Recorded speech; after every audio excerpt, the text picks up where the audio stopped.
Today we take up chapter 40 of the Tao Te Ching. It is one of the most powerful chapters in this Taoist scripture, attributed to the 6th century BC Chinese sage Lao Tzu. It has but 4 lines. In it, Lao Tzu deals with 3 foundational concepts. 1. Return as the movement of the Tao. Return as the movement of the Tao. 2. The superiority of weakness or softness. The superiority of weakness or softness. And 3. The principle of non-being. The principle of non-being. Robert Henrich's translation of chapter 40 reads, "Reversal is the movement of the Tao. Weakness is the function of the Tao. The things of the world originate in being, and being originates in non-being." Let's consider the first line. Reversal is the movement of the Tao. Other translators render the word reversal as returning. Returning is the movement of the Tao. Ellen Chen says this chapter presents the Tao Te Ching's theology in a nutshell. It will take more than a nutshell for us to expound upon it. Chapters 38 and 39 speak of reversion or returning to the source as the movement by which a being fulfills itself. This chapter identifies reversion as the very life of Tao itself. Chen's view is that reversion is not the creature's return to the source, but the return of the source to the world. My view is that there is a cosmic moment when the creature returns to the creator and when the creator returns to the creation. It is a moment when, in Western terminology, man becomes God and God becomes man. This is a mystical truth that we must ponder. The He Shanggung commentary, Chen says, grasps the dynamic aspect of this line. It says to return is to return to the root. The root is Tao, which is always in motion. In motion, it generates the 10,000 beings, meaning everything that is created. Those that turn their backs on Tao perish. We must never sever the umbilical cord that ties us to the Tao, for we are nourished by the Tao, and only by the Tao, forever. For to me, Tao is the great causal body of the spirit-matter cosmos. It is the body of first cause, of all beginnings and all endings, and all in-betweens. Returning is a great theme of the Tao Te Ching. Chapter 16 speaks of all things returning to their root in the Tao, and thus gaining enlightenment. Wing Sit-chan's translation is, "All things come into being, and I see thereby their return. All things flourish, but each one returns to its root." This return to the root means tranquility. It is called returning to its destiny. To return to destiny is called the eternal Tao. To know the eternal is called enlightenment. Not to know the eternal is to act blindly. This results in disaster. He who knows the eternal is all-embracing. He encompasses the all. Where Wing Sit-chan's translation reads, "To return to destiny is called the eternal Tao," Chen's translation reads, "To recover life is to attain the everlasting. Max Kaltenmark says, the Taoist teaching on the return is that all creatures issue from the Tao. They are its children, but ineluctably they must return to its womb. Ineluctable means inevitable, irresistible. Just as leaves fall to the root of the tree, become humus, then sap, and re-enter the cycle of life, living creatures emerge into the perceptible world, then return to the realm of the unseen. From the start, however, the holy man stands aloof from this cyclic process. Perfectly empty, perfectly calm, he is the possessor of a spiritual light that makes him altogether different from all other beings. Lacking all particularism, he is indifferent to the realities of this world, but identifies himself with heaven and with the Tao. Now, particularism means having special devotion to a particular interest, exclusive attachment to one's political party, sect, or nation. Particularism is exclusivism or exclusiveness. It is the opposite of all inclusiveness. Particularism or exclusiveness draws a circle and shuts out people and ideas that are unfamiliar. All inclusiveness draws a circle around everybody and lets everybody in. All inclusiveness sees the relationships of people and concepts to the divine whole, the Tao. Particularism relates to the unenlightened self and its narrow view of selfhood outside of the Tao.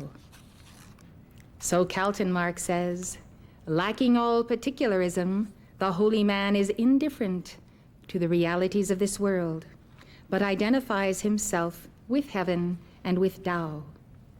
It is then possible for him to live, if not eternally, at least fearlessly. The law that everything must return to its starting point is universal. Essentially, then, in one of its modes, the Tao is movement. If it were not for this movement, such things as creatures and life could not exist. There could be nothing but an undifferentiated unity. One of my earliest perceptions of the universe and of the universal presence of God was this sense of movement, that by the movement of the worlds and the stars and the suns, and of the cause behind the effect of all these, life itself was generated and perpetuated. It is a wondrous thing to experience movement of blood coursing through our veins, listening to our own heartbeat, observing the agitation and cogitation of the mind, feeling a gentle breeze, seeing the movement of plants and birds and insects and bees. Where there is no movement, there is no life. And where movement is not, there is not the Tao. Through this movement, which is change, undifferentiated unity can become multiplicity and still retain its fundamental unity, the principle of all life. In the I Ching, the hexagram Fu, signifying the return, one yang line beneath 5 yin lines, is the symbol of rebirth of yang. At winter solstice, the yang seems to have disappeared, whereas the yin is at its full. But this is the moment when the yang is reborn and begins its return. Symmetrically, at the summer solstice, the yang is at its apogee of power, while the yin prepares to return. The alternation of the yin and the yang is a going away and a coming back. The phenomenon of life and death of creatures is conceived of in the same way. It too is an alternation of yin and yang, as natural and ineluctable as the succession of day and night. I see this alternation of the yin and the yang as a going away and a coming back, a going out from the spirit cosmos into the matter cosmos, and a coming into the spirit cosmos from the matter cosmos. The soul's going out from the great Tao, or causal body, is the descent. This is a yin, or centrifugal action. It is marked by expansion, growth, and ultimately the full flowering of one's perfect soul pattern, or seed pattern, and reason for being. The soul's coming into the great Tao, or causal body, is the ascent. This is a yang, or centripetal action. It is marked by contraction and the concentration of one's forces as one accelerates being and consciousness in preparation for union with the great Tao. This reunion, or return, is a self-transcendence and the fulfillment of one's reason for being in the spirit cosmos, yang. Whereas in the going out, one is fulfilling his reason for being in the matter cosmos, yin. Looking at it from another perspective, Carlton Marx says, the yang stimulates the vitality of creatures, but the yin brings them back to a state of rest, the peace of the unseen. Conforming to the rhythm of the universe is the prerequisite of wisdom in all Chinese thinking. But the Taoist mystic has greater ambitions than his ordinary compatriots. The question for him is not merely one of adapting his ritual and hygienic observances to the alternation of the seasons. He intends to escape from the determinism of life and death by transcending it. He does not merely witness the return of all creatures to their origin, he precedes them to that origin. Therefore, he is the way shower, the shower of the way of the Tao. Holmes Welch also reviews the meaning of the return. He writes, the returning motion of Tao has many senses. It refers to the cycle of human events by which those who are to be abased are first exalted. Those who are to be abased are first exalted. It refers to the evanescence of every one of the 10,000 creatures, all of which eventually return to a state of non-being. It refers to the way of the Taoist who erases the marks of society and returns to his original nature. Taoist commentator Chung Swan Ying says, when human beings do not lose their purity and are all at ease with themselves, follow their nature, and preserve the principle underlying it, they will be merged with profound Tao. There was an 18th century Taoist adept, a scholar, Liu Yiming, someone I think we all would have liked to have met. He wrote about returning to one's original nature. In his work, Awakening to the Tao, translated by Thomas Cleary, he set forth his innermost contemplations on the Tao. The Tao is most real, he says. First, you should recognize the original human in detail. Seek the original essence inside the temperamental nature. Look for the real body inside the material body. The difference between right and wrong is minute. The deluded all play in the physical body. They take the secondary for the primary. Let us examine his statements. Taoism has at its goal to go back to the point of origin, to recognize the original human in detail. We would have to go back to the creation of the first humans, made in the image and likeness of God and sent forth with bodies superior than those that we now wear. I have glimpsed the scenes of the ancient records of Earth, when Earth was pristine, as a Garden of Eden. There were mystery schools for the educating of new souls. Adam and Eve are archetypal of twin flames sent forth from the great central sun, the Tao, representing the yang and the yin, the masculine and the feminine, as two.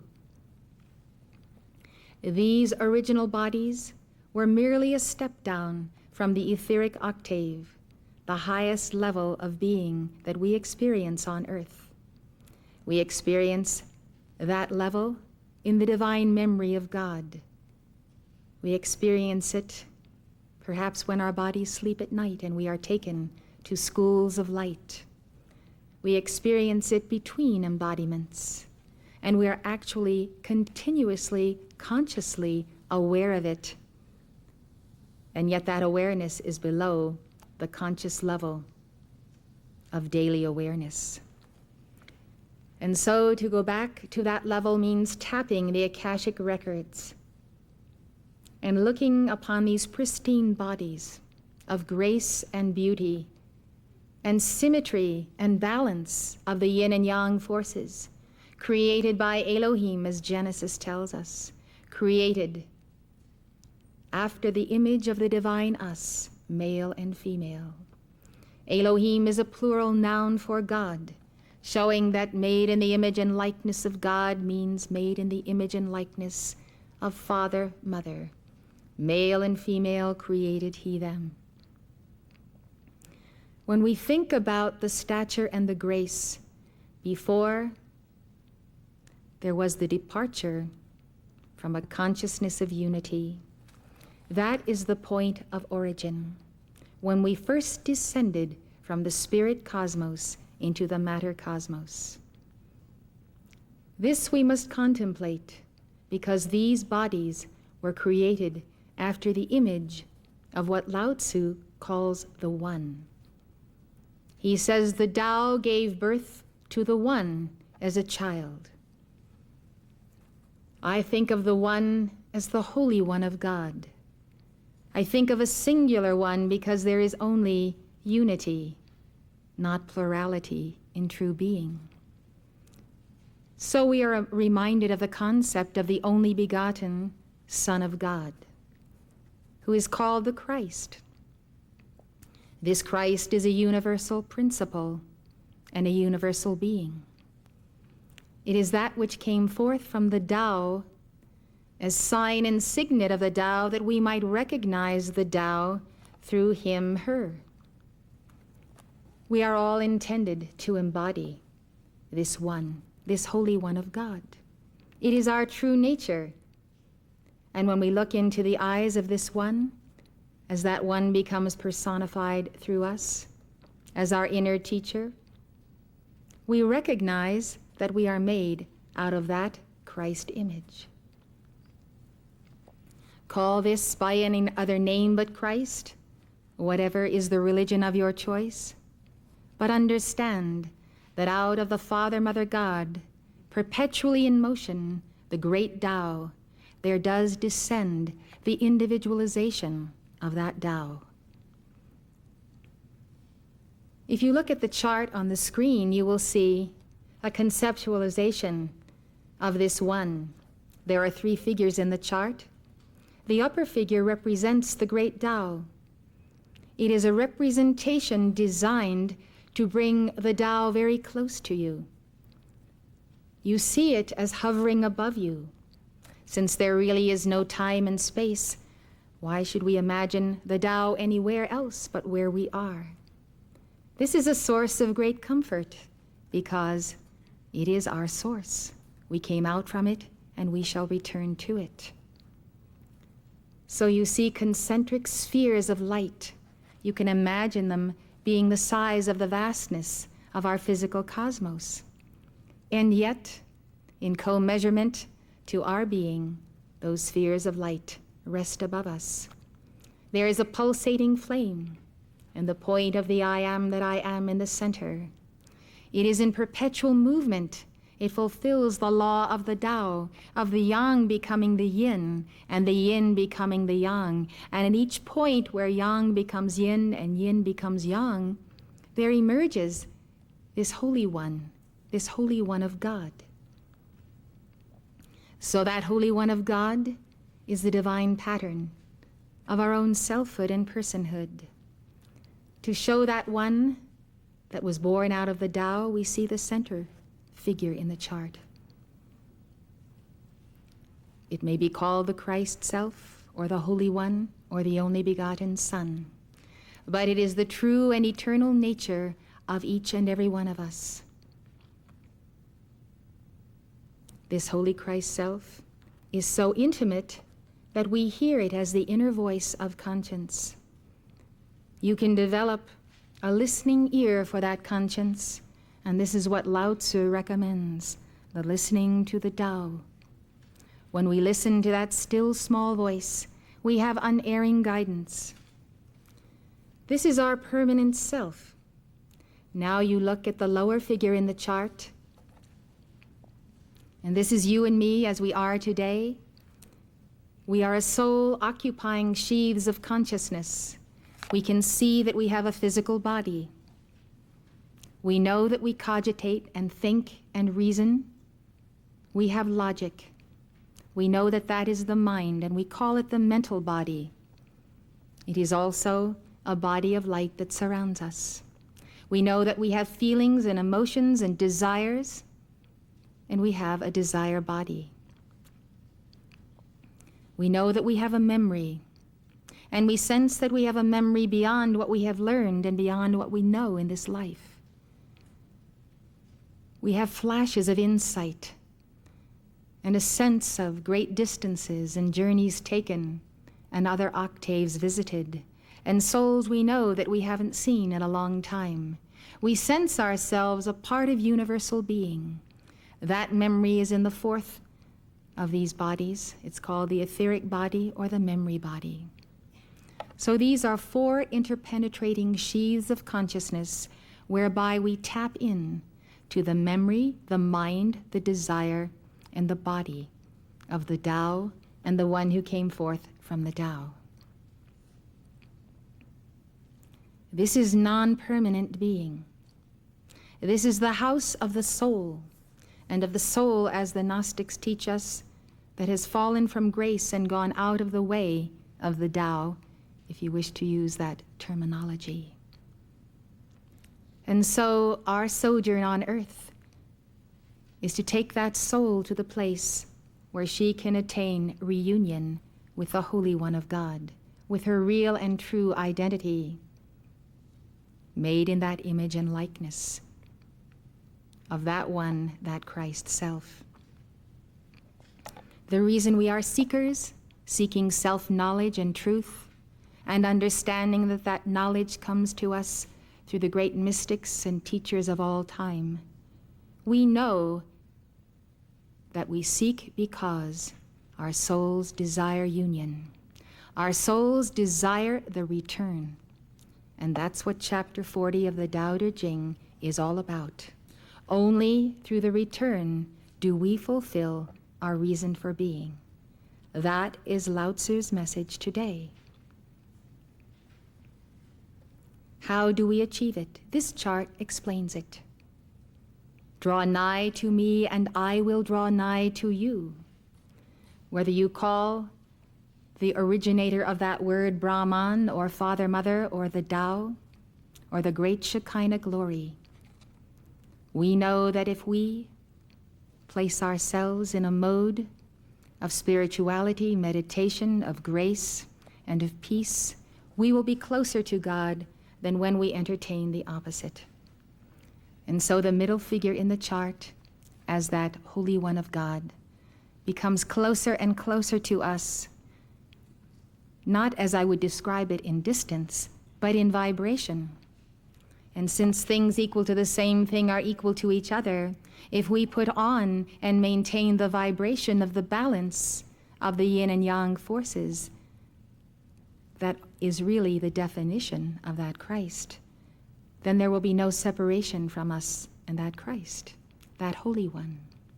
And so if we decide that every step we take in every day of our life, every walk, be a walk in that peaceful presence and that peace-commanding presence, so we will find ourselves merging with that Holy One of God.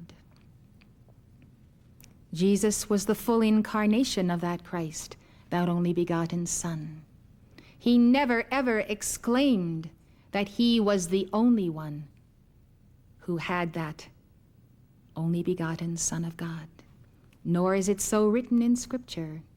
The Scriptures have been misunderstood and misinterpreted, that the physical man Jesus was the only begotten Son of God. Jesus is not only our master, he is our brother. And as our brother, he says to us, "What I am, you must become. I have come here to show you an example, and I am the example to all people of all walks of life, of all races and kindreds and tongues." Jesus tells us that our souls must become reunited to that real self. We have let go the hand of our real self. Now we must establish that bonding. This is the purpose of our life today. And to help us understand it better, we are considering in this series of Summit University lectures the concepts of Taoism, another approach, another road to the same center and the same source. Now, as you walk and talk with that voice of God, that presence of God, that is that Christ self, and you are one with that Christ, very soon the Father, Mother God represented in the upper figure in the chart, also walks with you and becomes part of you. So that your goal is that these three figures in the chart become one. And you can do this because you have free will and because of other elements that come from the Tao that we are going to take up in this lecture. So, what this great scholar tells us is to seek the original essence inside the temperamental nature. Sometimes we get fed up with ourselves or with others because all of us are so human. But inside of our humanness, there is still that original divine matrix, that original pattern. The original essence we are taught by the adepts of the Far East is a spiritual light, a kindling flame, fire for fire.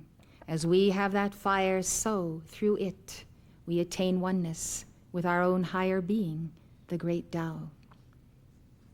And so he told us to seek the original essence. It is difficult to find. We begin by fanning its flame through devotion to any particular profile of God that inspires you, whether it is Krishna or Lord Gautama or Mother Mary or any of the saints. Devotion to one who has realized God and who has re-entered the Tao establishes our link to the Tao. These great ones who have gone before us are our teachers and our elder brothers and sisters. We call them ascended masters because they have ascended or accelerated out of the matter cosmos into the spirit cosmos. They have returned to the Tao, just exactly what chapter 40 is talking about. Look for the real body inside the material body. The real body is not 1,000,000 miles away from you. It can be congruent with you, but you must become self-emptied so that you can be filled. The real body. The difference between right and wrong is minute. It is the razor's edge of that Holy One of God. It is the Christ mind that divides between absolute good and evil or relative right and wrong. He observes the deluded all play in the physical body. They take the secondary for the primary. The primary body that is yours is that middle figure in the chart, the Holy Christ self. The secondary body is the flesh and blood we wear. Why did God give us these bodies? Why are we in this density of matter? Very simple, because we have set causes in motion that have created effects here on earth in physical bodies in previous incarnations. We come back to the scene of our crime, as it were. We come back to the scene where we made good and bad karma. We come back for resolution. We cannot have resolution with the great Tao unless we have resolution one with another. And so we are assigned to Earth's schoolroom, to different compartments where we can attain this resolution.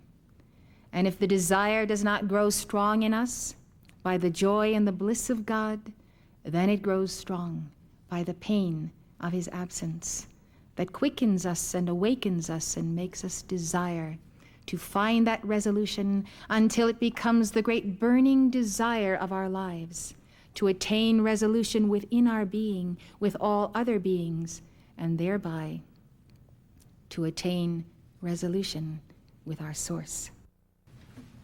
Liu Yiming goes on to say, when an infant is born, it has no conscious knowledge, no attachment to pleasures and possessions, no sentimental bonds. This would be true, of course, if it were the first time the infant were born, the first time that soul came forth out of the spirit cosmos. But since we have been coming forth and returning again and again, we find ourselves today at that point where, when we are born, we do have conscious knowledge. We know where we came from, what our assignment is, what we must fulfill in this life. We have attachment, first of all, to taking milk from our mother's breast, and we have a sense of possessiveness of that breast. And then all of our attachments and our possessiveness go back to previous embodiments, to people and situations that we are attached to because of both positive and negative karma. So we do have sentimental bonds. In other words, we don't come back in the great Taoist ideal of absolute innocence. Nevertheless, there is a level of innocence because God draws the curtain on our memory and does not give us in each succeeding lifetime the memory of the past. Nevertheless, we bring our psychology with us, our emotions, what we have developed, whether it is the mind or the soul, our momentums of good and bad. But continuing on his theme, for we understand where he's coming from, we read then what he has to say. It knows nothing of wealth or poverty, has no ideas of self, person, being, or life. For the infant, everything is open, nothing defiles it, for it is indifferent, equanimous, purely natural. We can modify that with our understanding of the colorations of previous experience.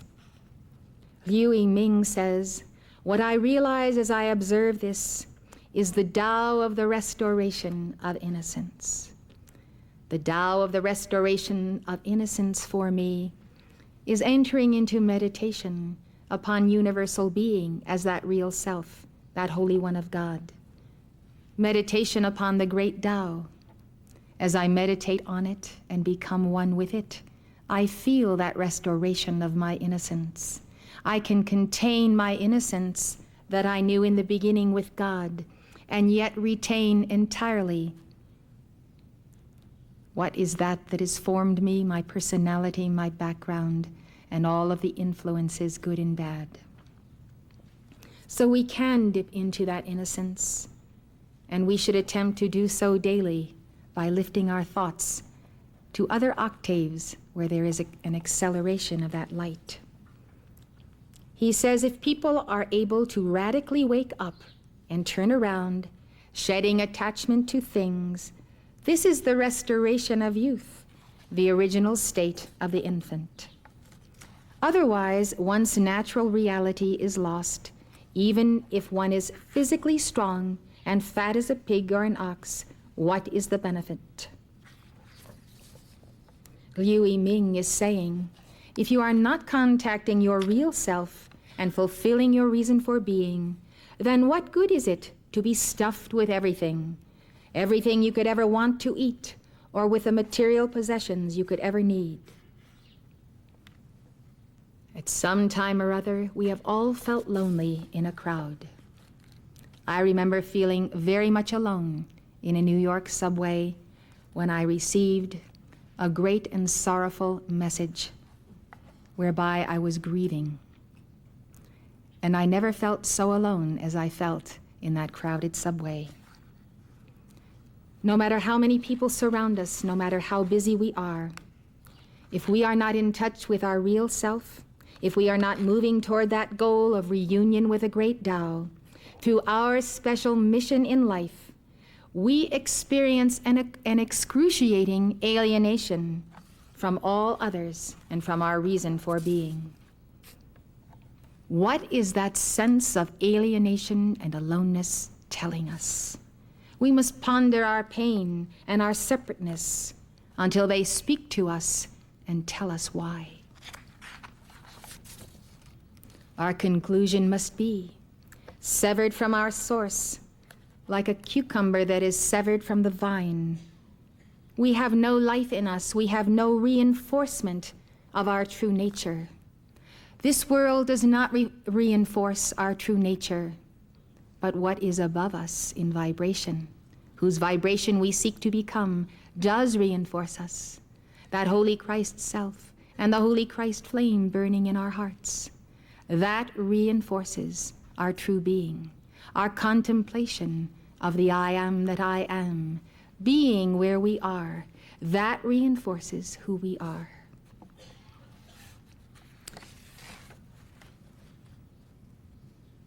We substitute many inventions of a pseudo-self in place of the real self.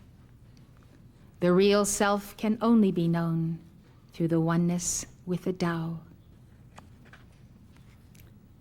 Liu Yiming compares our natural state of being one with the Tao to a piece of pottery. He says pottery has a basic constitution and is formed without artifice. Decorate it with colors, inlay it with gold and jade, and though it may be beautifully adorned, it has lost its basic constitution. What I realize as I observe this, he says, is the Tao of returning to simplicity, going back to purity, going back to the essential nature of a thing. We could add to this perhaps the embellishments of art, our irreverent attempt to glorify the Tao and restore the beauty of its original image and likeness. It is evident in this teaching that Tao is in the eye of the beholder. As we sit and contemplate what this Tao might be, each one of us has a unique sense of that Tao. If we all took out paint and paper and began to paint our concept of it, we would each have a unique rendering. Liu Yiming says the basic constitution of human beings, when they are born, is pure and flawless. But when it mixes with temporal conditioning, senses and objects are activated, intellectual knowledge opens up. Added to this are accumulating habits and attachments. People pursue their ambitions with all sorts of scheming and cleverness, follow their desires with deceit and hypocrisy. All of their doings, all of their actions are in pursuit of the false. They take what is painful for pleasure, take poison for medicine. Their original basic constitution is completely buried away. This goes to such an extreme that they lose their health and forfeit their lives without a care, bringing calamity and misfortune on themselves without even realizing it. This is why the ancient sages taught people to understand the good and go back to the beginning, to return to simplicity and purity, simply to restore the original state. When you restore the original state, you are clean and naked, bare and untrammeled, without a trace of defilement, having shed clinging to objects entirely. This state is the embryo of sagehood, the seed of immortal enlightenment. This is what is called the real human being. If there is such a thing as a real human being, it is that one born out of the Tao, the middle figure in the chart, who is your real self. For us to become that real, quote, human being, we must become a mirror image and reflection of it. The saints have taught that the soul is a mirror or a clear reflecting pool. God has given us the ability to mirror our real self, but we decide to do it or not to do it by free will. About cultivating this real human being and uprooting the artificial, Liu Yiming says, when you cut weeds, it is necessary to dig out the roots. For if the roots are not eliminated, the weeds will regrow. When you plant trees, it is necessary to nurture the roots. For if the roots are not firm, the trees will wither. Thus I realize the Tao of eliminating the artificial and cultivating the real. The artificial is like weeds. People's basic essence and natural goodness are what is real. The real is like a tree. When you get rid of the artificial, it is necessary to root out all personal desires and habit energies. Only then will they not regrow. The wisest of the masters we know have taught us this identical truth. If you leave even the slightest pollution, eventually it will grow insidiously, gradually increasing and causing great harm. A single cell of cancer in the human body, if not removed, can cause the death of the whole body. And how many of us have mourned the death of those who have made their exit because of this? So is the spread of AIDS and other dread diseases for which there is no cure. So there is the disease of the psyche and the mind and the heart. And sometimes we play precipitously on the very edge of reality and unreality, thinking if we taste just a little bit of the world, or the little bit of sin, or a little bit of death and hell, that we are strong enough to resist when it has gained entrance to our being. We are strong enough to overcome it. There are so many analogies in life that tell us otherwise, that if we want to become real, we dare not reserve room for points of unreality in our being. When you cultivate the real, it is necessary to be constantly aware of the fundamental root of inherent natural reality, nurturing it at all times. Here is the stressing of nurturing. Why do we nurture the Tao within us? Why do we nurture the one who came forth from the Tao? Because at this level of existence, this is not the natural habitat of that one and of that Tao. Therefore, it is a very delicate flower. We must irrigate it with the water of the Spirit, keep it warm with the fire of truth, not letting it be moved or disturbed, protecting it in every way, watching out for its safety in every condition. In other words, it is fragile. The spiritual presence within us is fragile. It is like a tiny candle that the wind can blow out so easily. When you nurture the root until it is stable and firm, when the energy is full and the spirit is complete, only then can you be immune to the influence of myriad things and the burden of myriad affairs. There will be no trouble after that. Therefore, when you eliminate artificiality, you must reach the point where there is no artificiality at all. Just as when you cut weeds, you must eliminate the roots entirely. When you cultivate reality, you must reach the point where there is no unreality at all. Just as when you plant trees, you must make the roots firm and deep.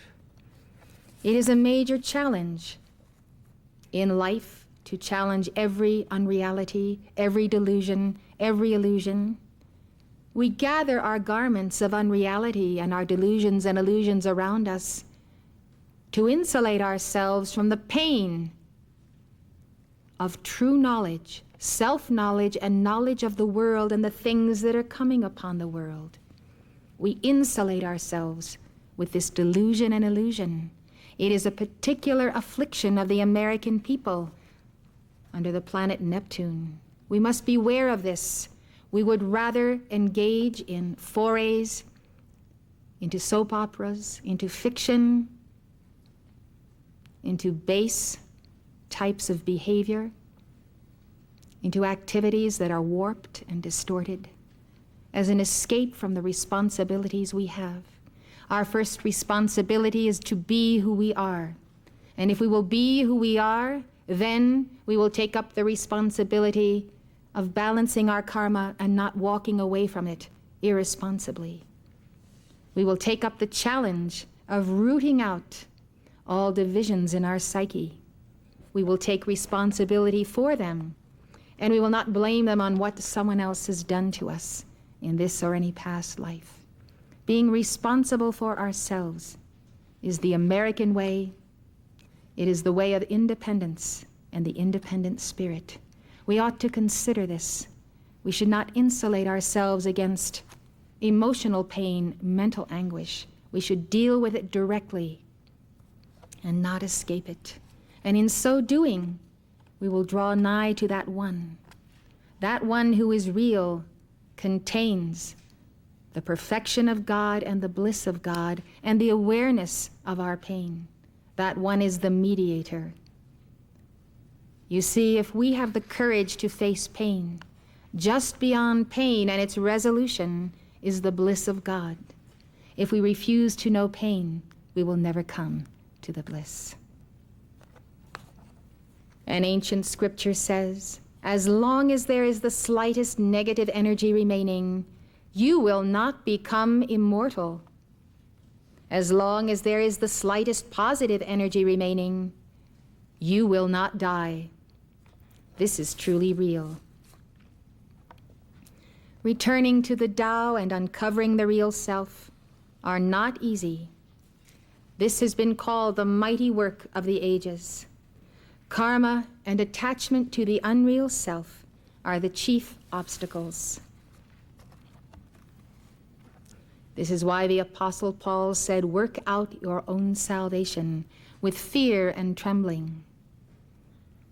There are depths of being where when we enter there to slay the demons of the night, we may have fear and we may tremble.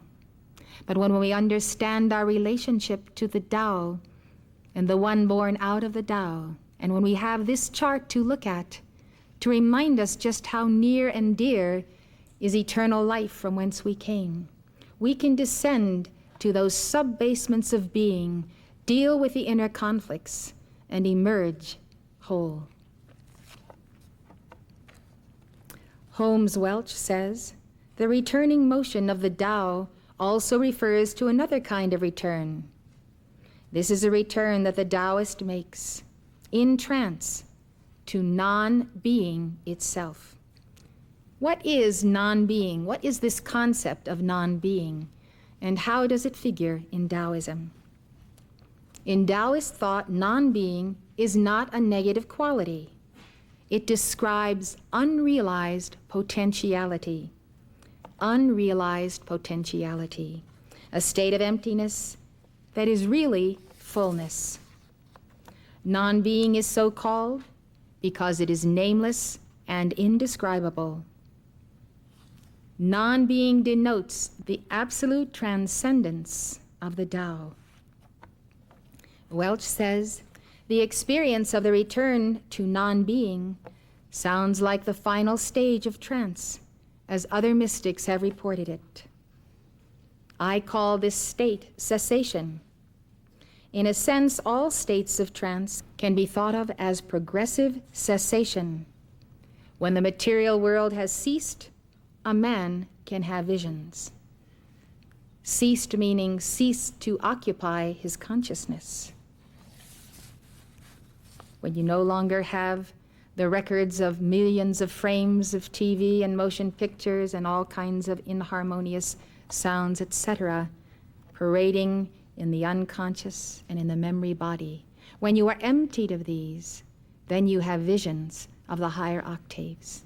We so fill ourselves with the images of this lesser world that we do not have room for these visions. He says when visions have ceased, he can sense God. When he himself has ceased, he can merge with God. And when God has ceased, that must be the last stage in the progression, though it sounds impious. And yet I think the last stage is something like that. In it there is neither desire nor rejection of desire, neither ideas nor absence of ideas, neither ecstasy or pain. There is, in fact, neither self nor being.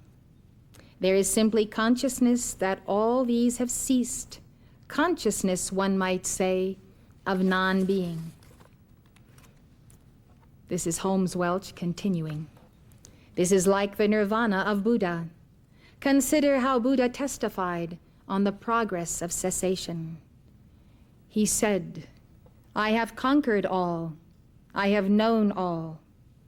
I am above all relativities.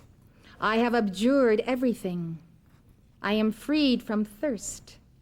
My mind is tranquil. I have extinguished everything. Buddha said at another time, in seeking for salvation, I have reached an experience, the nirvana which is unborn, unrivaled, secure from attachment, undecaying, unlamenting, and unstained. In one sense of the word, God ceasing to exist takes you to the extremes to which students of Taoism have taken Taoism. In one sense, what I have just read to you is like the denials of metaphysics until you deny yourself and God out of existence. But is it really? As I contemplated this is what came to me. When you attain union with God, and when you are one with the Tao or God as an objective reality has ceased to be. It has now become a subjective reality. When you become one with God, God ceases to be. It's almost that in that subject reality, in that subjective reality, you don't know that you are God, because it is subjective. On another strain of Taoist teaching, the concept of that full union with God is extremely profound, and I will get to it in a moment. So in this sense of the word, of becoming God, as we began in the beginning with the idea, God becoming man and man becoming God, the teaching I've just read to you is neither blasphemous nor metaphysical, but simply another way to state one's self-realization in God. Translator R.B. Blakeney's comment on chapter 40 is, it is worth noting that while Chinese customs set the golden age in the past, this return does not necessarily mean going back by imitating the primitive ancients. Well, we know that long before the ancients were primitive, they were highly evolved, masterful beings. So there is a great height of God awareness at one point in past golden ages, then a descent to a primitive level, and now hopefully an ascent again.